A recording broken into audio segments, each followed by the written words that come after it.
الصلاۃ والسلام علیکہ یا سیدی یا رسول اللہ وعلی آلک و صحابک یا حبیب اللہ۔ ناظرین، تجلی قرآن میں سید رحمت علی حاضر خدمت ہوں۔ ناظرین، تجلی قرآن کا ہمیشہ سے یہی مقصد رہا، کوئی بھی ہم پروگرام کریں الحمدللہ اسلامک کنٹینٹ ہمارا ہو، جس میں قرآن و سنت کی بات کی جائے، جس میں اسپیشلی جو لاسٹ ہمارے پروگرام جتنے بھی گزرے ہیں الحمدللہ ختم نبوت کے سلسلہ میں گزرے ہیں۔ آج کا پروگرام بھی ہمارا ختم نبوت کے سلسلہ میں ہے۔ میرے ساتھ آج جو مہمان ہیں پاسبان مسلک فکر رضا مصنف کثیرہ کتب، آپ تشریف فرما ہے جی حضرت علامہ مولانا مفتی ابو سعید سجاد علی فیضی صاحب ہیں جی۔ آپ ناظم جامعہ فیضیہ فیصل آباد سے ہیں۔ علامہ صاحب خوش آمدید تجلی قرآن میں، کیسے ہیں آپ؟ الحمدللہ، اللہ کا سلام، آپ سنائیں خیریت سے؟ الحمدللہ۔ علامہ صاحب ختم نبوت کا مفہوم بیان کریے گا۔ بسم اللہ الرحمن الرحیم۔ عقیدہ ختم نبوت جو ہے، اس کا مطلب یہ ہے کہ ہمارے نبی صلی اللہ علیہ وسلم اللہ کے آخری نبی ہیں، آخری رسول ہیں۔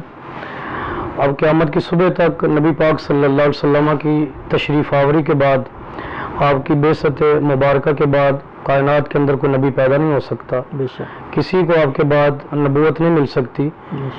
نبی پاک صلی اللہ علیہ وسلم کے بعد نئے نبی کا آنا یہ عقل کے بھی خلاف ہے، نقل کے بھی خلاف ہے، یعنی قرآن و سنت کے دلائل کے بھی خلاف ہے۔ یہ مطلب ہے عقیدہ ختم نبوت کا، اور یہ مفہوم ہے اس مقدس عقیدے کا۔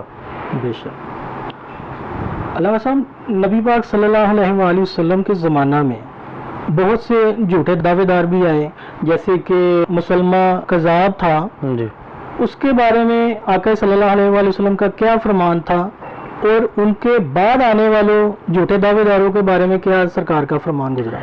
نبی پاک صلی اللہ علیہ وسلم کا فرمان ذیشان ابو داؤد کے اندر موجود ہے، اور بھی کتب حدیث کے اندر موجود ہے۔ سرکار فرماتے ہیں کہ سیکون فی امتی ثلاثون کذبون کلہم یزعم نبی وانا خاتم النبیین لا نبی بعدی، کما قال صلی اللہ علیہ وسلم۔ یہ سرکار کی خبر غیب ہے آپ کے ظاہری زمانے اور قیامت تک کے لیے۔ سرکار فرماتے ہیں کہ میری امت میں 30 بڑے بڑے کذاب ہوں گے، بڑے بڑے دجال ہوں گے، ان میں سے ہر ایک یہ گمان کرے گا کہ وہ نبی ہے، لیکن فرمایا کہ میں آخری نبی ہوں، لا نبی بعدی، میرے بعد کوئی نیا نبی نہیں ہے۔ نبی پاک صلی اللہ علیہ وسلم کے ظاہری زمانے میں بھی یہ مالیہ خولیہ ہوا چند لوگوں کو، جن میں سے مسلمہ کذاب ہے، اسود انسی ہے۔ یہ اسود انسی نے بھی سرکار کی ظاہری زندگی میں دعویٰ نبوت کیا، اور مسلمہ کذاب نے بھی۔ اسود انسی کے بارے تو نبی پاک صلی اللہ علیہ وسلم نے خود صحابہ کی ڈیوٹی لگائی کہ ان کو جاؤ بھائی جا کے واصل جہنم کرو، اور سرکار کی زندگی کے اندر ہی اس کا کام تمام کر دیا گیا تھا۔ مسلمہ کذاب کا جو معاملہ تھا یہ سرکار کی بارگاہ میں بھی حاضر ہوا تھا، اور آ کے یہ کہا تھا جی آپ میرے ساتھ پارٹیشن کر لیں نبوت کی۔ وہ یہ سمجھتا تھا شاید جیسے دنیاوی حکومتیں ہوتی ہیں، دعویٰ بھی یہی تھا کہ میں اور محمد صلی اللہ علیہ وسلم ایک ہی وقت میں اللہ کی طرف سے پیغمبر اتارے۔ جی جی۔ تو جب وہ سرکار کی بارگاہ میں آیا، اس نے یہ تقاضا کیا کہ مجھ سے آپ تقسیم کر لیں، تو سرکار کے ہاتھ میں باختلاف روایت ایک درخت کی ایک شاخ تھی، تو سرکار نے یہ اشارہ کر کے فرمایا کہ تجھے میں اتنا بھی نہیں دوں گا۔ تو ایک روایت میں یہ ہے کہ جتنے صحرا کے ریت کے ذرات ہیں ان سے کہیں بڑھ کر مسلمہ جھوٹا ہے۔ اب فرق بس یہ ہوا کہ سرکار کا وصال ہو جاتا ہے، جیسے ہی سرکار کا وصال ہوتا ہے تو اس نے اس موقع کو اپنے لیے غنیمت جانا، اور اپنی تحریک میں زور اس نے شامل کیا، حتیٰ کہ روایات کے لفظ ہیں کہ 1,00,000 بندہ اس ظالم کو مان چکا تھا۔ نبی پاک صلی اللہ علیہ وسلم کے بعد محسن امت امام الصحابہ حضرت سیدنا تاجدار صداقت صدیق اکبر رضی اللہ تعالی عنہ، آپ مجاہدین ختم نبوت صحابہ کے سپہ سالار بن کے گئے اور اس بدبخت کو واصل جہنم کیا۔ بے شک۔ ختم نبوت قرآن پاک اس متعلق کیا ہمیں حکم دیتا ہے؟ قرآن مجید میں 2-4 نہیں سینکڑوں آیات ہیں جن کے اندر نبی پاک کی ختم نبوت کا بیان آیا ہے، اور ہر جہت سے آیا ہے۔ بے شک۔ مثلا آپ سورہ بقرہ کی پہلی آیات ہی لے لیتے ہیں تو وہاں جب جس وحی خدا پہ ایمان لانے کا ذکر کیا گیا، وہ یہ کہا کہ محبوب جو آپ سے پہلے وحی نازل کی گئی اور جو آپ پر وہی نازل کی گئی. اس کا مطلب یہ ہوا کہ قیامت تک بندہ مومن پہ جس وحی پر ایمان لانا فرض ہے، جس کو مان کر بندہ مومن ہوتا ہے، وہ یہاں تو نبی پاک کے تشریف لانے سے پہلے کی وہی ہے، جیسے تورات، زبور، انجیل اور سرکار کی کتاب قرآن پاک. تو اس طرح کی بے شمار قرآن مجید برہان رشید کی آیات ہیں جن کے اندر واضح طور پہ امت کو یہ پیغام دیا گیا ہے، حکم دیا گیا، یہ عقیدہ، مقدس عقیدہ دیا گیا کہ نبی پاک اللہ کے آخری نبی ہیں. اشارتاً، کنایتاً، صراحتاً، بالکل واضح انداز میں. ایک پرائمری پاس بندہ ہو اردو پڑھنے والا، وہ بھی جب ترجمہ پڑھے گا تو ما کان محمد ابا احد من رجالکم ولکن رسول اللہ وخاتم النبیین. یہ جو لفظ ہے یہ ڈائریکٹ بلا واسطہ بغیر کسی لوجت اور طویل کے بالکل یہ نبی پاک کی ختم نبوت ہی کو بیان کر رہے ہیں. بے شک ایسے ہی ہے. تو کیا ہم اس پہ عمل کر رہے ہیں؟ الحمدللہ میں یہ سمجھتا ہوں کہ پوری دنیا میں جہاں جہاں بھی مسلمان ایک صحیح العقیدہ ہے، چونکہ اس عقیدے کو ماننے بغیر تو نہ قرآن پہ ایمان آتا ہے، نہ انبیاء پہ، نہ خدا پہ، نہ نبی پاک صلی اللہ علیہ وسلم پہ.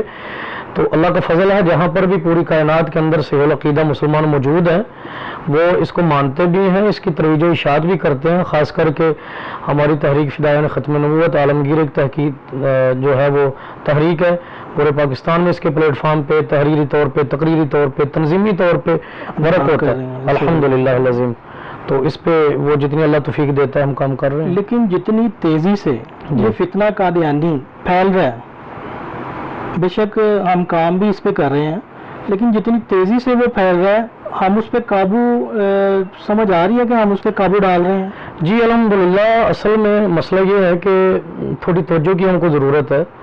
وہ ایک انتہائی شاطر قوم ہے اور شیطان کے میں سمجھتا ہوں اولاد ہیں وہ لوگ، کیونکہ ہر وہ محاذ، خاص کر کے میں نوجوانوں سے مخاطب ہوں کہ آپ اس پہ توجہ دیں، ہر وہ شعبہ کہ جس پہ نوجوان ان کو نظر آئیں گے، خاص کر کے یونیورسٹیوں میں، کالجوں میں، ہاسپٹلوں میں، اور جو تجارت کے بڑے بڑے مراکز ہیں، خاص کر کے سوشل میڈیا، یہ جتنے بھی سوشل میڈیا کے پلیٹ فارم ہیں، یہ فیس بک ہے، انٹرنیٹ، یہ گوگل ہے، یہ یوٹیوب ہے آپ کا، ٹویٹر، جہاں جہاں پر بھی آج نوجوان مصروف ہے نا، تو آپ سمجھ لیں کہ وہاں وہاں وہ ظالم کام کر رہے ہیں. ضرورت اس امر کی ہے کہ ہمارے نوجوان اگر تاجر ہیں تو اپنے لحاظ سے دیکھیں وہ کہاں پہ کام کر سکتے ہیں. کالج یونیورسٹی میں اگر کوئی ہے تو اس کو وہاں پہ خدمات پیش کرنے کی ضرورت ہے. جو ہاسٹل کے اندر انچارج لوگ ہیں ہمارے، جن کے ماتحت یہ سسٹم چلتے ہیں، ان کو خیال کرنا ہوگا. اصل میں یہ لوگ کرتے کیا ہیں میں آپ کو بتاؤں، یہ غربت کا استحصال کرتے ہیں. یہ کیا کرتے ہیں، وہ نوجوان لڑکیاں اور لڑکے جو اپنی فیسیں ادا نہیں کر سکتے، جو کمزوری ہے، اب یہ لوگ کیا کرتے ہیں، ان کو سہولیات فراہم کریں گے، ان کی کتابیں، ان کی فیسیں، ان کی شادیاں، ان کے اخراجات، اور جس کے جھانسے میں آ کے. اور ایک اور بات بھی ہے، جب سٹارٹ میں وہ جال ڈالتے ہیں تو کبھی بھی یہ نہیں کہیں گے ہم قادیانی ہیں، ایک ہمدردی کا وہ پتہ پھینکتے ہیں، نوجوان ان کے قابو میں آ جاتا ہے. ضرورت بس اس عمر کی ہے کہ جہاں پر بھی نوجوان ہے وہ اپنے دائیں بائیں دیکھ لے کہ جب یہ مذہبی گفتگو کرے گا تو کس اینگل میں کرے گا. بالکل. اگر تو اس کی گفتگو کے اندر تھوڑی سی بھی جوک اس طرح کی ہو کہ جس کے اندر ختم نبوت کا انکار لازم آ رہا ہے، تو ہماری ذمہ داری ہے کہ یا تو ہم اس کو سمجھائیں یا اپنے سسٹم اس کو فارغ کر دیں. بالکل. اگر وہ کام کر سکتا ہے، وہ محنت کر سکتا ہے، تو ہم کو بھی محنت کرنی ہوگی اس پر، اور اللہ کے فضل سے کام ہو رہا ہے، ہم مایوس نہیں ہیں الحمدللہ. آپ سمجھتے ہیں کہ انٹرنیشنل لیول پہ جیسے قادیانی فتنہ پھیل چکا ہے، انٹرنیشنل لیول پہ ہمارے دوسرے اسلامی ممالک وہ بھی کام کر رہے ہیں، کیا اس کی سزا ہمارے دین اور ہمارے قانون میں ان کے خلاف جو مقرر ہے وہ کبھی کسی قادیانی کو ملی یا انہیں اس بات سے پکڑا گیا؟ آپ کے سوال کے اندر دو حصے ہیں. پہلا حصہ تو یہ ہے کہ کیا دوسرے ممالک کے اندر بھی قادیانیت کے خلاف کام ہوا یا نہیں. میں ایک تاریخی حوالہ آپ کے سامنے رکھتا ہوں کہ 6 سے 10 اپریل 1974، 6 تا 10 4 دن تک یہ انٹرنیشنل کانفرنس ہوئی تھی مکہ پاک میں رابطۃ العالم الاسلامی کے پلیٹ فارم سے. 1974 میں 6 سے 10 اپریل تک جاری رہی، جس کے اندر پوری دنیا کے اسلامی ممالک کے 140 تنظیمات نے اور وفود نے شرکت کی، اور وہاں پہ اتفاقی طور پہ یہ طے پایا تھا کہ قادیانی حضرات جو ہیں یہ تخریب کار ہیں، اسلام کے مخالف ہیں، یہ اسلام کے دشمن ہیں. وہاں پہ یہ طے پایا تھا اور پوری دنیا کے اندر ان کے خلاف کام ہوا ہے، ہو رہا ہے. صرف فرق یہ ہے کہ ہر ملک کا ایک طریقہ کار اپنا ہے، ہر ملک کے باشندوں کا، مبلغین کا، علماء کا یا قانون کا